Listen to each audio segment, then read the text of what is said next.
సంవత్సరాల తరబడి ఎన్ని మందులు వాడినా మీ మోకాల నొప్పులు తగ్గట్లేదా? ప్రాణ పెయిన్ క్లినిక్ లో అత్యాధునిక చికిత్స. కోల్కతాలో జరిగిన ఈ ఇన్సిడెంట్ లా అసలు ఏం జరిగింది అని ఒక రీసెర్చ్ లో భాగంగా నేను ఈ రోజు ఈ సీల్దా కోర్ట్ కి వచ్చిన.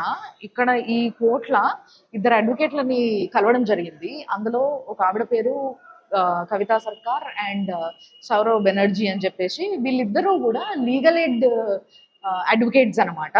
అంటే బేసిక్గా లీగల్ ఎయిడ్ అడ్వకేట్స్ అంటే ఏంది అంటే, సింపుల్గా చెప్పాలంటే ఇప్పుడు ఎప్పుడైతే ఎవరైతే వ్యక్తి అఫోర్డ్ చేయలేని ఉంటారో, అంటే వాళ్ళు పైసలు పెట్టుకొని ఒక ప్రైవేట్ లాయర్ని పెట్టుకోలేరో, అప్పుడు కోర్టే ఆ వ్యక్తికి లాయర్స్ని ఇవ్వడం జరుగుతుంది వాళ్ళ తరఫున వాదించడానికి. సో ఆ విధంగా వీళ్ళిద్దరిని కూడా అపాయింట్ చేయడం జరిగింది. దాంట్లో ఎవరైతే సౌరవ్ బెనర్జీ గారు ఉన్నారో ఆయన సీనియర్ లాయర్ అనమాట. సో వీళ్ళని అపాయింట్ చేయడం జరిగింది ఫర్ సంజయ్ రాయ్కి వీళ్ళిద్దరిని అపాయింట్ చేయడం జరిగిన తర్వాత, వీళ్ళిద్దరు ఫస్ట్ కేసు ఎప్పుడైతే ఇక్కడ లోకల్ ఉండేనో అప్పుడు అంటే వీళ్ళ యాక్ట్ అంతా కూడా ఏంది అని అంటే, అసలు ఏమేమి ఎవిడెన్సెస్ దొరుకుతాయి, అసలు ఏంది, ఒకసారి సంజయ్ రాయ్తో మాట్లాడే ప్రయత్నం చేసినప్పుడు ఏం చెప్పగలిగిండు, ఇవన్నిటిని నేను వీళ్ళతో అడిగి తెలుసుకోవడం జరిగింది. దాదాపుగా ఒక గంట నుంచి వీళ్ళతో కూర్చొని మాట్లాడినా నేను ఇప్పుడు వరకు కూడా. సో నేను అడిగిన ప్రతి ప్రశ్నకి వాళ్ళు క్లియర్గా స్పష్టంగా ఆన్సర్ అయితే చెప్పిండ్రు. అయితే దీంట్లో ఏంది అని అంటే, ఫస్ట్ ఆఫ్ ఆల్ నేను వాళ్ళని అడిగినప్పుడు సంజయ్ రాయ్ని ఇప్పుడు మిమ్మల్ని కోర్టు సంజయ్ రాయ్ సైడ్ వాదించడానికి అపాయింట్ చేసిండ్రు, రైట్? అపాయింట్ చేసినప్పుడు ఇప్పుడు ఇంత పెద్ద ఇష్యూ నడుస్తుంది, సంజయ్ రాయ్ అత్యాచారం చేసిండు అనేసి మొత్తం బయట సమాజం మాట్లాడుకుంటుంది. అండ్ మీరు ఒక లేడీ అయ్యుండి, ఒక హ్యూమన్ అయ్యుండి, ఒక లీగల్గా అంటే న్యాయాన్ని నడిపే వ్యక్తులు అయ్యుండి సంజయ్ రాయ్ని మీరు ఎట్లా నుంచొని డిఫెండ్ చేయగలుగుతారు, అంటే డిఫెండ్ చేయడానికి మీ దగ్గర ఏం పాయింట్స్ ఉన్నాయని చెప్పేసి నేను అడగడం జరిగింది వాళ్ళని. అడిగితే వాళ్ళు చెప్పింది ఒకటే మాట, అసలు మీరు చెప్పుండ్రి ఎవిడెన్స్ ఏముంది సంజయ్ రాయ్ ఈ అత్యాచారం చేసిండో అని చెప్పడానికి అని అంటే, అక్కడ ఒక సీసీటీవీ కెమెరా ఫుటేజ్ ఉంది కదా అని చెప్పేసి, ఏదైతే మనం రెగ్యులర్గా సీసీటీవీ ఫుటేజ్ చూస్తున్నామో సంజయ్ రాయ్ది, దాన్ని బేస్ చేసుకొని నేను కూడా వాళ్ళని ప్రశ్నించడం జరిగింది.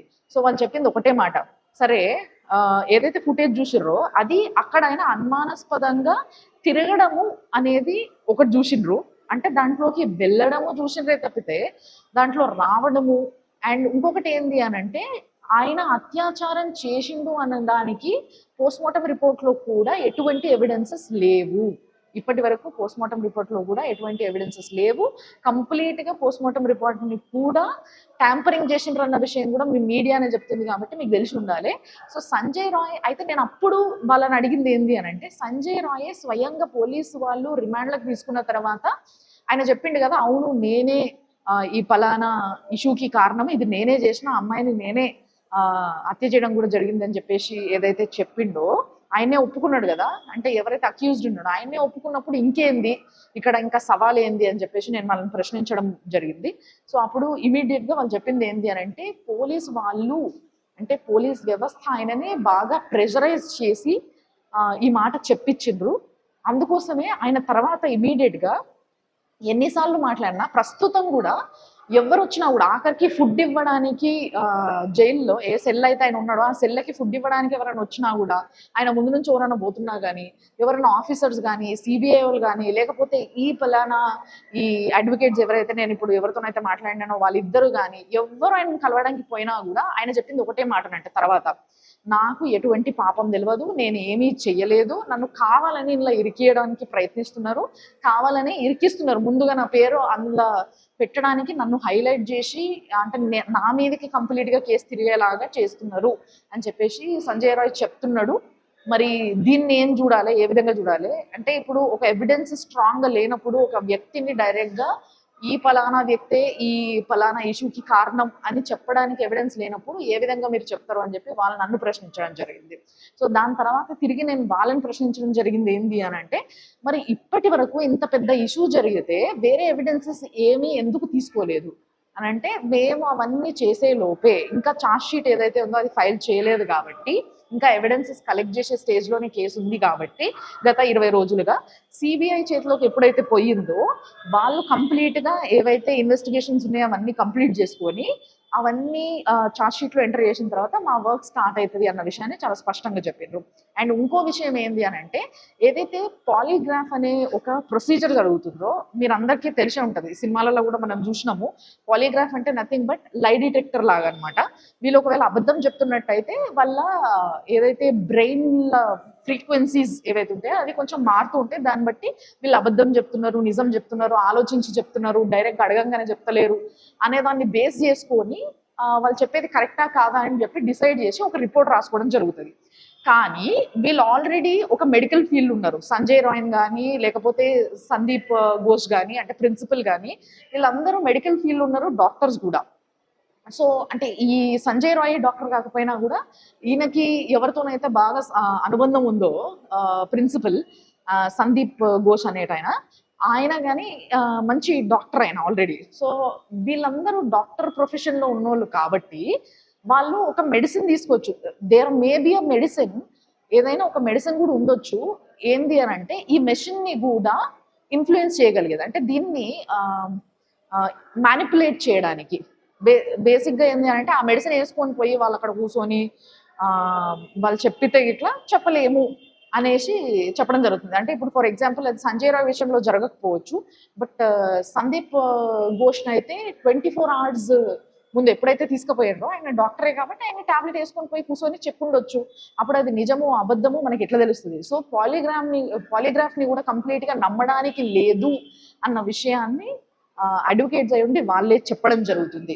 మరి నెక్స్ట్ ఏంది, ఏ విధంగా చేయబోతున్నారు, అసలు ప్రొటెస్ట్ పైన మీ ఉద్దేశం ఏంది అని నేను వాళ్ళని అడిగితే వాళ్ళు ఒకటే మాట చెప్పిండ్రు నాకు. ఏంది అని అంటే, ప్రొటెస్ట్ చేస్తున్నారు, చాలా మంచి విషయం. మమ్మల్ని మా పెద్దలు అంటే మా అఫీషియల్స్ ఎవరైతే ఉన్నారో మమ్మల్ని ఈ కేసులో సంజయ్ రాయ్ సైడ్ మాట్లాడమని చెప్పి అపాయింట్ చేసినప్పటికీ అక్యూజ్డ్ ఎవరో నిజంగా కరెక్ట్గా ఆ వ్యక్తికి శిక్ష పడాలనే మేము కూడా అనుకుంటున్నాం. అది సంజయ్ రాయ్ అయినా సరే ఎవరైనా సరే న్యాయం ముందు ఎవరికైనా న్యాయదేవత సమానమే అని చెప్పి వాళ్ళు మాట్లాడుతున్నారు. అయితే ఇక్కడ వాళ్ళు నోట్ చేస్తున్న ఒక పాయింట్ ఏంది అని అంటే, ఫస్ట్ ఆఫ్ ఆల్ బయట జనాలు మీడియా కావచ్చు లేకపోతే మామూలు పబ్లిక్ కావచ్చు ఏదైతే వీడియో బయట వైరల్ అవుతుందో దాన్ని పట్టుకొని ఈయన వేసిండు ఆయన వేసిండు అని చెప్పేసి మాట్లాడుకుంటున్నారు, దాన్నే వైరల్ చేస్తున్నారు. ఇదే నడుస్తుంది తప్పితే, కానీ నిజంగా మీరు అడగాల్సిన అస్సలు క్వశ్చన్ ఏంది అని అంటే, అసలు ప్రొటెస్ట్ చేయాల్సింది దేనికోసం అంటే, గత 12 గంటలుగా ఆ ఇష్యూ జరగడానికి ముందు అట్లీస్ట్ 12 hours ముందు నుంచి అయినా సేమ్ సీసీ కెమెరా నుంచి ఫుటేజ్ అడగండి. ఫస్ట్ ఆ ఫుటేజ్ బయటికి రివీల్ చేయమని చెప్పి ప్రొటెస్ట్ చేసుంటే మాకు కూడా చాలా విషయాలు తెలిసేది, మా పని కూడా చాలా ఈజీగా అయ్యేది అని చాలా స్మార్ట్గా ఆన్సర్ చెప్పారు వాళ్ళు.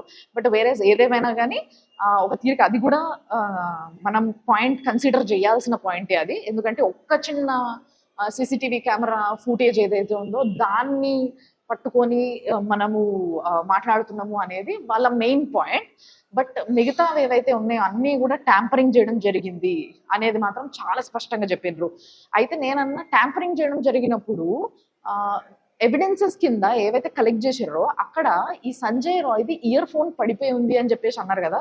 ఆయన లోపలికి వెళ్ళేటప్పుడు ఇయర్ ఫోన్ చెవులో పెట్టుకొని పోయిండు, సేమ్ ఇయర్ ఫోన్ తర్వాత అక్కడ దొరికింది అన్నారు కదా. మరి దీని గురించి ఏం మాట్లాడతారని నేను అడిగితే వాళ్ళు ఒకటే చెప్పారు, ఏంది అని అంటే, ఇన్ని ఎవిడెన్సెస్ ట్యాంపరింగ్ చేయగలిగిన వాళ్ళు అది కావాలని ఆ మనిషిని ఇరికించడానికి, ఆ మనిషిని ఒప్పించో భయపెట్టో బలవంతం చేసో ఆ మనిషిని ఇరికియడానికి ఆ మనిషి యొక్క అంటే సంజయ్ రాయ్ యొక్క ఇయర్ ఫోన్ అక్కడ పడేసి ఉండొచ్చు కావాలని అని ఎందుకు అనుకోవద్దు మీరు అని చెప్పి నన్ను క్రాస్ క్వశ్చన్ చేశారు వాళ్ళు. సో ఇది కూడా జరిగింది.